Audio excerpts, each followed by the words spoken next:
So, you know, we look at those pictures there. We're also awaiting, in a moment, we're going to hear from Republican Congressman Kevin Kiley to get his perspective on all of this. We've heard the Democratic perspective a lot, and it's interesting to hear the Republican perspective as well.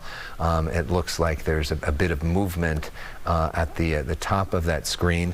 Now we're going to bring in Kevin Kiley, who is the congressman who is joining us live right now. Congressman, thanks so much for staying up late with us. We appreciate it. You bet. Your big takeaway from all that's going on? Well, it's horrifying what we've seen, the chaos that has been unleashed in Los Angeles due to the reckless policies of Gavin Newsom and Karen Bass, who have, first of all, were complicit in the Biden border crisis where millions of people came into the country. It was worse in California than anywhere. And then they've adopted sanctuary policies which directly stop ICE and federal immigration authorities from being able to arrest the most dangerous of these folks in custodial settings, in jails, forcing them to conduct targeted operations within the community. And that's what ICE was doing, standard operations targeting people who have criminal convictions or existing deportation orders. The same thing that administrations, Democrat, Republican administrations have done. Barack Obama deported millions of people, and yet you had the likes of Gavin Newsom and Karen Bass, as well as state-funded NGOs, by the way, that essentially egged on these rioters. And so we saw unbelievable acts of violence, scenes that you've all been playing on your station of cars being lit on fire. This should not be happening anywhere in our country. And frankly, the blame lies with the governor and the mayor and those who have advanced the policies that brought us to this point. You know, they make the argument that the sanctuary policy actually makes us more safe because they say it creates more trust in the community, that way you don't have a bunch of people who are living here illegally being afraid to come forward and talk to police if they're the victims of the crime or a witness to a crime, and that they're able to do community-based policing better without people constantly being afraid of being deported. What's your response to that argument? Well, remember, Alex, the sanctuary law only applies to criminals. It's a special protection for people who not only came to the country illegally, but also have committed a crime. And it says that we're not going to honor a detainer request from ICE. So that is the least disruptive, safest way to do immigration enforcement when it comes to these people who are sort of at the top of the list and have criminal histories and are considered threats to public safety, is to simply transfer custody within a custodial setting. And the sanctuary law prohibits that very thing from happening. And so that's why ICE is forced to do these targeted operations within the community. And so I think that argument is just completely without merit, especially when you consider the fact that it's the sanctuary policy itself that serves to entice a lot of these people to come to the city and to the state in the first place. What do you make of this decision to send in the National Guard and now to send in the Marines? As a constitutional law expert, which you are, do you like that precedent? Do you think that that's legal, that that's a good precedent to set? And do you think it makes things safer?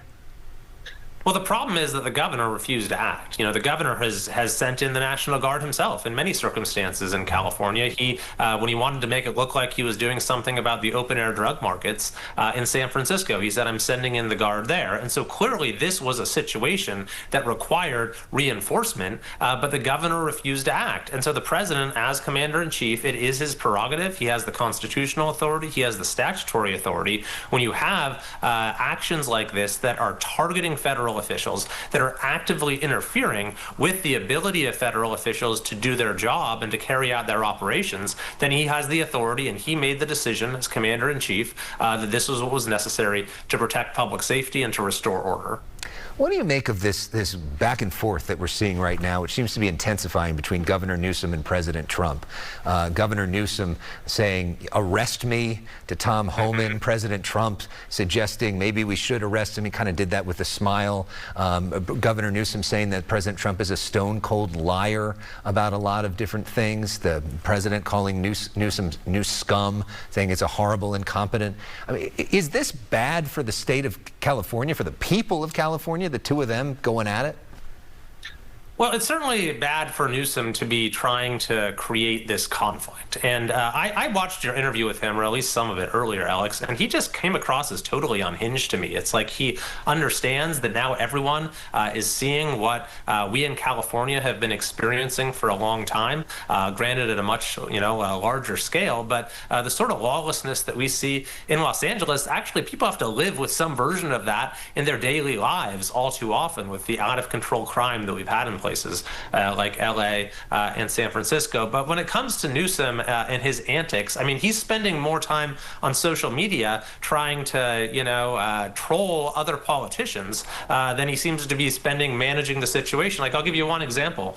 Apparently someone posted a photo of cars on fire, and Newsom felt the need to log on and respond that, oh no, this is an old photo. This isn't from LA, but there were actually other cars on fire in LA. So rather actually attend to that situation, the real threat that our community was facing, he was engaged. He's been trolling Jim Jordan. He's been, just doing basically everything he possibly can to try to turn this situation to his political advantage and to save face. You probably saw, maybe I even saw you post this, that he's now sending out fundraising emails and texts saying, oh no, they're going to arrest me. You need to contribute to my PAC. So, I mean, it, I guess, strikes me as someone who has kind of become even more unhinged than usual, but is simply not up to approaching this situation with the seriousness that it requires when that's what his priority is, rather than actually managing the situation, restoring public safety. That's what he's spending his time on. And I think that's a great concern. It should be a great concern to Californians, but I think a lot of people are thankful that at the very least some people are willing to step in and try to do the right thing here. And of course, he does have a team that I think manages a lot of his social media. I don't know how much of that he's doing himself, but so I understand the point in terms of the priorities. So in terms of where do we go from here, you know as well as I know that a lot of the people that are really problematic are these anarchist types who are just out to cause problems. And we see them at event after event after event. What should happen to them? And how do we get them out of the picture, not only for this incident, but for other incidents going forward, so this sort of thing doesn't keep happening?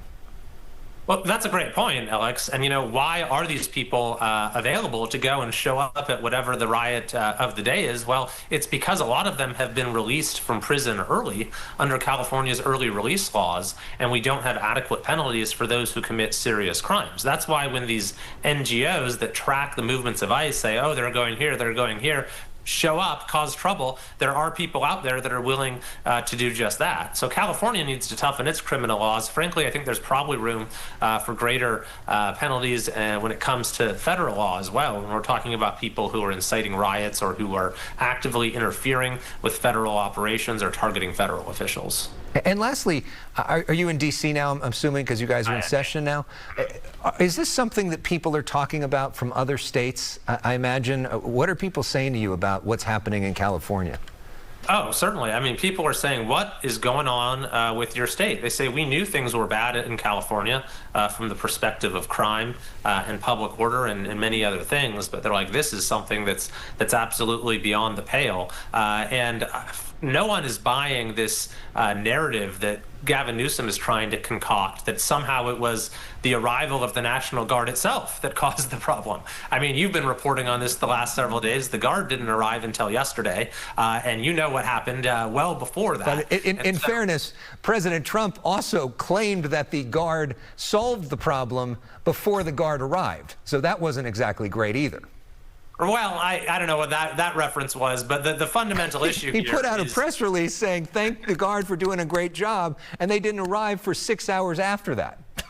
Well, that actually, I mean, if true, just serves to confirm the point that I made, which is that Newsom's attempt to somehow make this seem like it was the arrival of the Guard that caused this problem is absolutely false. The president decided to act because of how out of control things had gotten in LA. In fact, I just saw he put up something saying that, we were fine. There was no problem until Trump got involved. I mean, you've been reporting on things in LA, not only the last few days, Alex, but would you describe the city as an oasis of peace and harmony? I mean, no, the city has had huge problems with lawlessness, with law and order. border with crime and a whole host of other things. And now people across the country are seeing that in a very vivid way. And so I think that's kind of to your question, like, what are people saying back in DC? They're saying, wow, California has really gone off the rails here. These are not the sort of scenes we want to see in our own cities and in our own states. And so my message would be, then make sure that you don't have the sort of policies that California has had.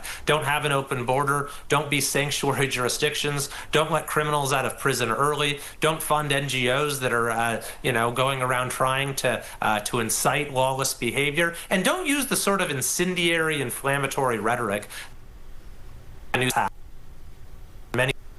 A lot of this lawlessness on. Well, Congressman Kevin Kiley, thank you so much for sharing your perspective. What I love about this show and this station is we get to hear a lot of different perspectives and people get to make up their own minds. So we had Governor Newsom on last night. We had Congresswoman Friedman with her perspective, and now we have your perspective as well. And we welcome all perspectives here, and we thank you for sharing your views, and hope you have a good night. I appreciate it. Anytime. Thanks so much. All right.